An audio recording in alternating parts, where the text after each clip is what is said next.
Hello everyone, how are you? Today we're just gonna have a quick little video. I know there are other settings guides out on YouTube, but it's 2017. There have been updates to the settings for Overwatch, plus just updates in community knowledge in general. Lots of things have flip-flopped before, like, oh, that's good, that's bad, no, it's good, now it's bad now. So I think that this is gonna be pretty good, guys. I think that I have everything down pretty well. So let's get right into it. I don't want this video to be too long. It's just about the settings. So we'll start with video settings. We're gonna do DPI as well. That's gonna be later on. So this first option here, full screen versus windowed essentially. Now I play on borderless window. That's because I stream, because I do YouTube, it's because I have lots of stuff going on the second monitor all the time. But if you just want to play Overwatch and you want to do the best possible experience, if you want to have the highest possible edge and you're not focused on anything else, full screen is definitely the way to go. You have a little bit lower input lag and a little bit higher FPS, very slight depending on your setup, but it is definitely better. But if you have that if you're messaging for work or your friends, or you have something going on the second monitor or your stream or something, you're gonna have to play on borderless window because it's just not worth the incredible inconvenience of the full screen mode. But once again, full screen will give you slightly lower input lag. Target display, that's the monitor that you're playing on. Resolution. So resolution is actually a very interesting thing in Overwatch because Overwatch has a setting that we're going to get to, we're going to talk about right now, actually, called render scale. And so the interesting thing with this, so your resolution doesn't actually change your field of view like in most games. You know, if you have a higher resolution, you don't see any more than a lower resolution. So just to demonstrate this to you, if we go and we line it up with those two pillars like there, we line it up with the lines formed by their corners, and we change the resolution to something much lower, like 720, the screen has not changed at all. It's just become much uglier. And most importantly, you can see the numbers and the letters on the UI look awful. You know, the McCree picture looks awful. And the text in your chat window is very blurry. Now, if we switch to 4K, same window again, it's just much clearer and prettier. And by the way, resolutions only actually have an effect on full screen. If you're in borderless windowed mode, it's always going to be the native resolution of your monitor, no matter what you pick. Has no difference. So what does this mean? This means you should always pick the resolution native to your monitor. There's no reason to ever pick anything else because you don't actually get to see any more or less. But you might ask, what if I want more frame rate? What if I have more frame rate? Well, you can actually decrease the resolution without messing with your user interface or your resolution, or without making the letters blurry.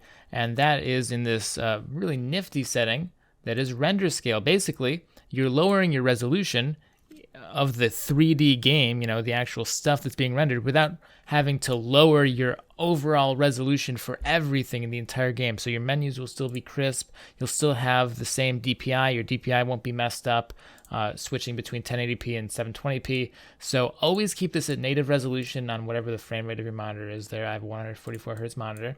And then if you want to get more performance, you should adjust your render scale down. And if for whatever reason you want to have a higher resolution than your monitor has natively, you can adjust it up.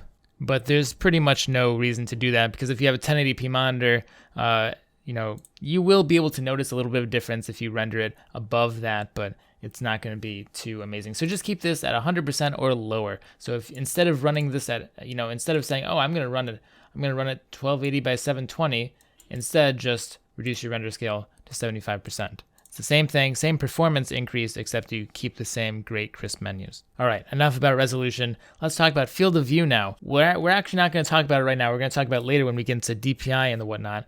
But this is not an automatic 103. We'll talk about it later. Don't worry, it's interesting. Aspect ratio.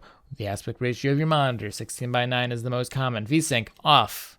Needs to be off. Triple buffering, off. Needs to be off. Reduce buffering, new option, on. And so this actually changed the game.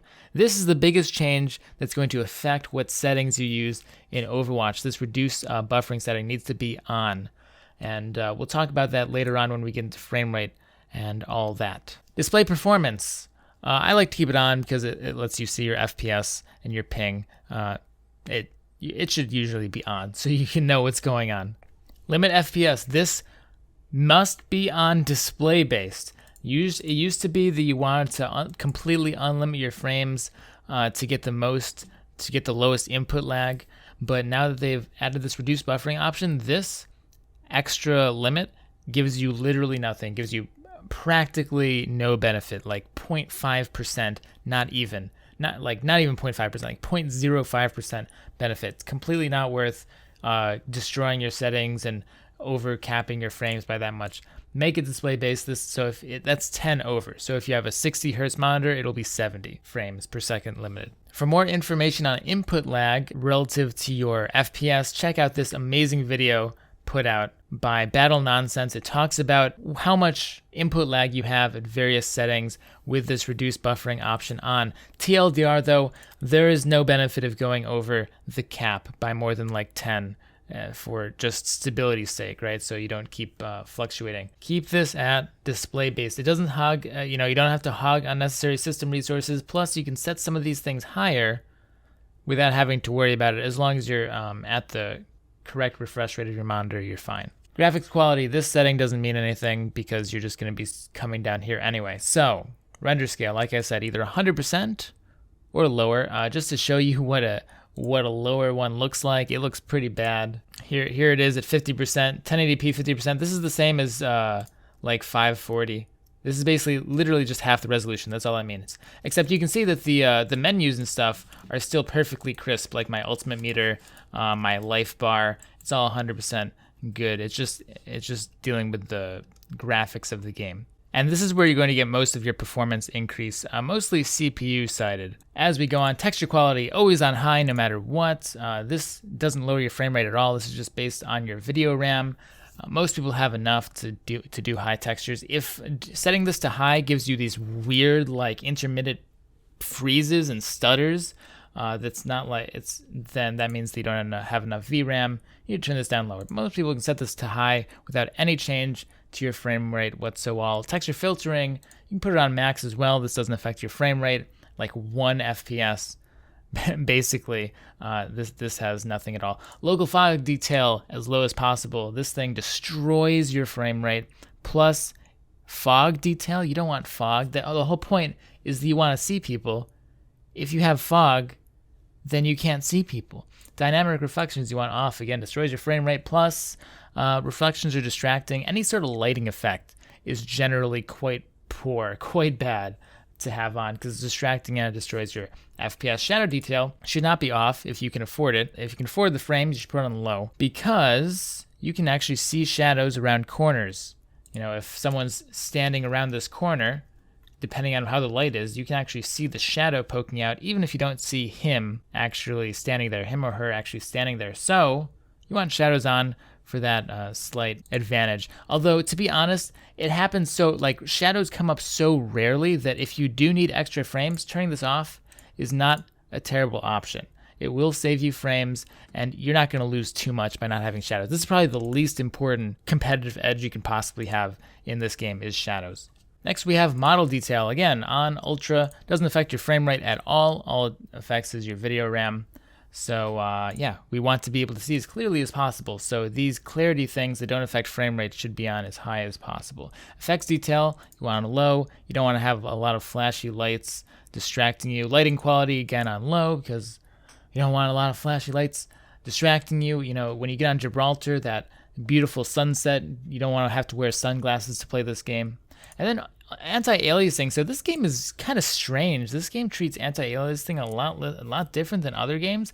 It doesn't affect your frame rate at all. Whether you have it off, whether you have it on Ultra, I've tried all the tiers in between. It doesn't affect the frame rate very much at all. So you can go ahead and put on anti-aliasing, put on Ultra, put on low if you really must. All it does is it makes the game look prettier. And if you really super Ultra can't afford the 2 or 3 FPS it costs you, then maybe not. But I think that the extra look is definitely worth the basically no performance impact it has. Refraction quality, we're going to have on low, more lighting stuff. And then as we come down, screenshot quality basically means that when you take a screenshot, you can have it be on a much higher resolution. If you take it at 9x resolution, this thing is so big. It's literally at 9x resolution. You're like talking, the roadside advertisement, giant signs like that big, levels of big. But it's gonna this makes your screenshots take like 30 seconds to actually take. So anyway, doesn't matter. Local reflections need to be off.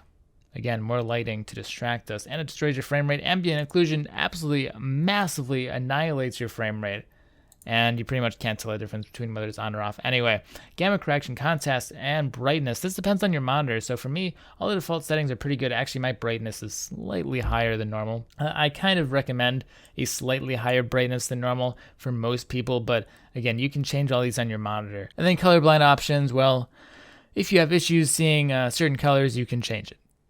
Pretty nifty. Thanks, Blizzard. But we're not done yet. Oh no, we're not. Music should be off. I mean, if you really like the music, whatever, but for a full competitive edge, you want the music off. For controls, we're only going to talk, these are up to your preference. I'm not going to go into keybinds. That's probably a different video. But you need to have allied health bars on. That's very important. For your reticle, I think that this is objectively the best with no bloom, short crosshair, and white. But honestly, whatever you like, I'm not going to get into it in this video. And now for mice. For those of you playing on console, I'm sorry, I don't know. But we're going to be talking about DPI and sensitivity right now. Yes, DPI. The thing that everyone always argues over right here. So if your mouse, if you can adjust the DPI on your mouse, chances are there's some drivers that come with it. Like if you have a Razer mouse, then of course you can use Synapse. I suggest you use the DPI that you use on your desktop. Quite simple. That's all there is to it. For me, I play lots of two-dimensional games. I play OS. I play, StarCraft, League of Legends, Dota, all those games. And so I have a certain DPI that I use my 2D mouse cursor on, and that's 1800. I've had it that way for a long time. So whatever DPI you're comfortable with on your desktop is what you should use in Overwatch. Quite simple. That's all there is to it. After spending hours and hours and hours and hours and hours over the past 4, 5, 6, 7 years of looking up people arguing over DPI and stuff, really, technically higher DPI is technically better, depending on your sensor. Some sensors have weird problems with certain DPIs. You have to look that up for your specific mouse. But in general, you want to have that continuity. So I know that if I go from, this is my desktop cursor on here. I'm on my desktop, clicking away. When I go to Overwatch, I want it to be the same. I want to have that continuity. And then you can just adjust it with your sensitivity in the game. Especially because, like I said before, don't change your resolution, change your render scale. There's no reason for anyone to be playing at like these crazy super mega low resolutions natively, like in the actual game. So there's no reason to be running at lower DPIs either. As far as mouse sensitivity, I have a neat trick to get your mouse sensitivity correct. And that is to come into the practice range, look at one of these bots in their yellow eye, and just track it back and forth. If it's comfortable to track the eye, if it feels very nice, come at different ranges as well. If it's very comfortable for you to track the eye, then that means your sensitivity is fine. Now, the way you can tell if your sensitivity is too high or too low for you naturally is assuming we're strafing to the right here. So if we're strafing to the right and we have to keep adjusting to the left, that means that our sensitivity is too low because you're lagging behind the target. If you're strafing to the right and we keep having to adjust right like that, it means your sensitivity is too high because you keep overshooting the target. So continue to change your sensitivity down by small increments until you can smoothly track it to be comfortable. And now if you're a new player, this will not be your permanent DPI, your permanent sensitivity. It will continue to change forever and ever. You'll probably continue to lower it, I assume. But this is a good place to start. But here's where I remember before I talked about field of view. So this is an interesting thing. Now, look at what I can look at here. Just take it in, kind of picture that in your head. And now if we lower the field of view, we just zoomed in. All it's doing is it's just zooming the camera in, essentially. That's all field of view does. So what this does is it essentially makes your sensitivity higher, because now a smaller movement will make you go a further relative distance because your camera is zoomed in more. That's how it works. But you can see that it actually makes your targets bigger because, like I said, you're zoomed in. So if you have proper crosshair placement, it should be easier to hit a target on a lower field of view than it is to hit a target on a higher field of view. You can see that now he's smaller, and he's smaller as well. So it's harder to hit a smaller target. Now, in Overwatch, it's important to always be able to see a lot because people are jumping all over the place, trying to flank around you, and so most, if not, like, I don't know, 99.99999% of players play at the highest field of view. But just to put it in your head, you know, if you are a player and you have really good crosshair placement where you're playing a character on a specific map that just has to look at one place, it's not completely out of the question to think about maybe lowering your field of view a little bit. If you find that you don't need to worry about these sort of side areas of the map, you just want to focus in on just one target, then lowering your field of view, maybe not all the way, right? But just for example, is actually not the worst. It makes it easier to hit them. So I'm not saying you should lower your field of view, but it's something that you should think about at the very least. If you are one of those players from like Counter-Strike, for example, lower resolutions give you lower field of view. So some players prefer it. Just keep it in mind. Keep it in mind. Of course, I play at the regular high field of view. So just for reference. And most pro players do as well. Moving forward, the kill feed display should always be on. Skirmish while searching, I prefer it to be off because it's kind of a pain. It increases your queue times, and especially if you don't have Overwatch on a solid state drive, it can be a real pain. So I personally turn this off. That's about it, guys. I think that is everything you absolutely need to know about how to set up your controls, your video, everything like that in Overwatch. Besides the keybinds, I'm not going to get into keybinds this video. For at least this part of 2017, I hope you enjoyed. Hope you maybe learned something, if especially you're a new player or you're not sure about your settings and stuff. I get this question a lot, so thought I'd put it out there. Let me know. Do you agree? Do you have any different settings? Do you have any things that maybe you do that I don't do here? Let me know. And as always, never forget to stay positive and have a great day. Peace out, guys.